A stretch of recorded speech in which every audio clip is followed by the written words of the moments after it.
Pernah nggak sih kamu mikir gini, kok ya gaji gue tiap bulan selalu kurang terus ya? Baru juga gajian, 2 minggu kemudian udah mulai pinjam sana-sini, atau buka aplikasi pay later, atau gesek kartu kredit. Rasanya gaji itu cuma numpang lewat. Dan ini bukan kejadian sekali 2 kali, tapi tiap bulan. Nah, kalau kamu merasa relate banget sama kondisi ini, tenang, kamu nggak sendirian. Banyak orang, bahkan yang gajinya udah di atas UMR, tetap ngerasa hidupnya pas-pasan dan uangnya cepat habis. Pertanyaannya, masalahnya ada di gaji atau ada di cara kita mengelola uangnya? Langsung aja kita bahas. Coba kita berpikir logis dulu. Kalau gaji adalah satu-satunya faktor, harusnya semua orang dengan gaji tinggi itu hidupnya tenang dan gak pernah stres soal uang. Tapi kenyataannya, banyak orang yang gajinya 2 atau 3 kali lipat dari kita, tetap merasa kurang. Artinya, masalahnya bukan semata-mata di jumlah gaji, tapi di cara kita mengatur dan menggunakan uang itu. Contohnya gini, kamu dapat gaji 5 juta. Kebutuhan pokok kamu 3 juta. Harusnya masih sisa 2 juta, kan? Tapi kalau kamu tiap minggu nongkrong 3-4 kali, sering jajan online, belanja barang yang sebenarnya nggak kamu butuhin, ya sisa 2 juta itu pasti habis juga. Itulah kenapa banyak orang merasa gaji nggak pernah cukup, padahal sebenarnya pola pengeluarannya yang nggak sehat. Dan yang bahaya, kebiasaan ini terbawa terus. Gaji naik pun tetap ngerasa kurang. Karena gaya hidupnya ikut naik juga. Solusinya, kamu harus mulai kenal sama uangmu sendiri. Catat pengeluaran harian, tahu mana kebutuhan dan mana keinginan, dan mulai buat batasan. Sederhana, tapi ngaruh banget.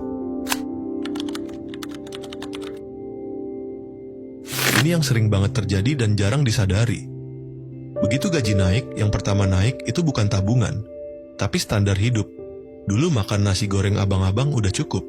Sekarang, tiap weekend harus makan di tempat fancy. Dulu HP biasa juga udah bisa WA, sekarang harus flagship yang 15 juta. Dulu naik motor, sekarang cicil mobil, padahal masih tinggal kontrakan. Semua itu bikin uang kamu habis bukan karena kebutuhan, tapi karena pengen terlihat naik kelas. Masalahnya, semua itu bukan salah, tapi kalau nggak dikontrol, ya kamu akan selalu ngerasa kurang. Makanya, kamu perlu punya sistem yang logis buat ngatur uang. Salah satu metode simpel adalah 50% buat kebutuhan, makan, transport, listrik, sewa, pulsa. 30% buat keinginan, hiburan, belanja, ngopi. 20% buat masa depan, tabungan, dana darurat, investasi. Kalau kamu bisa disiplin pakai pola ini, kamu akan mulai ngerasa punya kontrol atas uang sendiri. Bukan uang yang ngatur kamu, tapi kamu yang ngatur uang.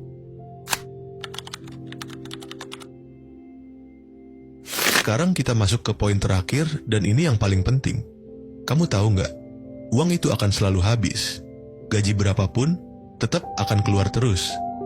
Tapi yang bikin beda antara orang yang kuat secara finansial dan yang rapuh adalah mentalitasnya. Orang yang kuat secara finansial itu nggak gampang tergoda beli hal yang nggak perlu, nggak takut terlihat biasa aja. Punya tujuan jelas kenapa dia harus mengatur uangnya dengan baik, sementara orang yang terus merasa kurang biasanya nggak pernah punya rencana keuangan, hidup untuk memuaskan orang lain, selalu berpikir nanti juga bisa dicicil. Padahal hidup bukan tentang bisa beli apa hari ini, tapi soal bisa bertahan kalau besok ada kejadian tak terduga. Bayangin kalau kamu tiba-tiba kehilangan pekerjaan, tabungan kamu cukup buat bertahan berapa lama? Kalau kamu mulai berpikir seperti itu, kamu akan mulai sadar. Oh iya, ternyata yang penting bukan seberapa besar gaji gua, tapi seberapa kuat cara gua ngatur dan nyiapin masa depan gua. Dan jangan salah, kalau kamu ngerasa gaji sekarang belum cukup, bukan berarti kamu harus pasrah. Tapi kamu juga bisa mulai cari cara nambah penghasilan, freelance, buka jasa kecil-kecilan, jualan online, atau manfaatin skill kamu di media sosial. Intinya, jangan cuma mengandalkan gaji utama, tapi juga bangun mental problem solver, bukan mental korban. Kalau kamu selama ini merasa gaji nggak pernah cukup, coba evaluasi dulu. Jangan-jangan bukan soal nominal, tapi soal pola pikir dan kebiasaanmu terhadap uang. Gaji besar nggak akan ada gunanya kalau cara kamu mengelolanya masih berantakan. Sebaliknya, gaji kecil pun bisa cukup kalau kamu punya sistem dan kontrol yang baik. Jadi, mulai sekarang, kenali uangmu, atur pengeluaran, disiplin sama rencana, dan bangun mentalitas siap untuk masa depan. Karena pada akhirnya, yang bikin kamu tenang itu bukan gaji yang besar, tapi rasa aman karena kamu tahu cara ngatur dan pakai uang dengan bijak.